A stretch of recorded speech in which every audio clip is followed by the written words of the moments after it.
আমাদের এই বর্ধমান শহরে সব থেকে বড় বুদ্ধ মূর্তি রয়েছে। এটা কোথায় জানতে হলে পুরো ভিডিওটা তোমাদের দেখতে হবে।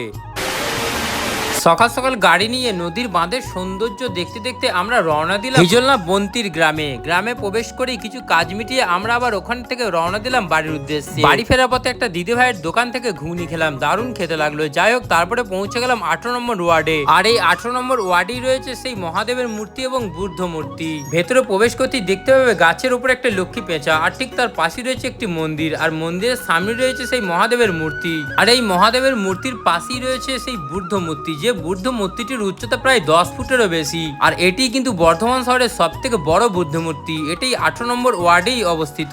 বর্ধমান শহরের 18 নম্বর ওয়ার্ডের কাউন্সিলর এবং বিধায়ক সম্প্রীতির বার্তা হিসেবে একটি সুন্দর বুদ্ধ মূর্তি স্থাপন করেছেন। তোমরা যদি এখানে আসতে চাও কিভাবে আসবে? বর্ধমান স্টেশন থেকে টোটো বা অটো করে পৌঁছে যাও বর্ধমান সর্বমঙ্গলা মন্দিরে। আর এই মন্দিরের একদম কাছেই রয়েছে এই বাবা শঙ্করনাথ এবং বুদ্ধ মূর্তি। তোমরা বিকালে এসে এখানে টাইম স্পেন্ড করতে পারো। আর এখানে রয়েছে সুন্দর একটি সাজানো বাগান, আর বাগানের সামনে রয়েছে বাঁকা নদী। তোমরা অবশ্যই এখানে এসো বিকালের দিকে, তবে এখানে আসার জন্য কোনো টিকিটের প্রয়োজন পড়ে না। আর বিকালের দিকে আসলে তোমাদের অনেক ভালো লাগবে। ঘোরাঘুরি কমপ্লিট করে আমরা বাইরে বেরিয়ে আসলাম, আর একটা দাদার সঙ্গে দেখা হলো। দাদার সাথে কিছুক্ষণ গল্প করে আমরা বাড়ি ফিরলাম। এই ভিডিওটা এখানেই শেষ করি, দেখাবে তোমাদের সাথে আবার নতুন ভিডিওতে।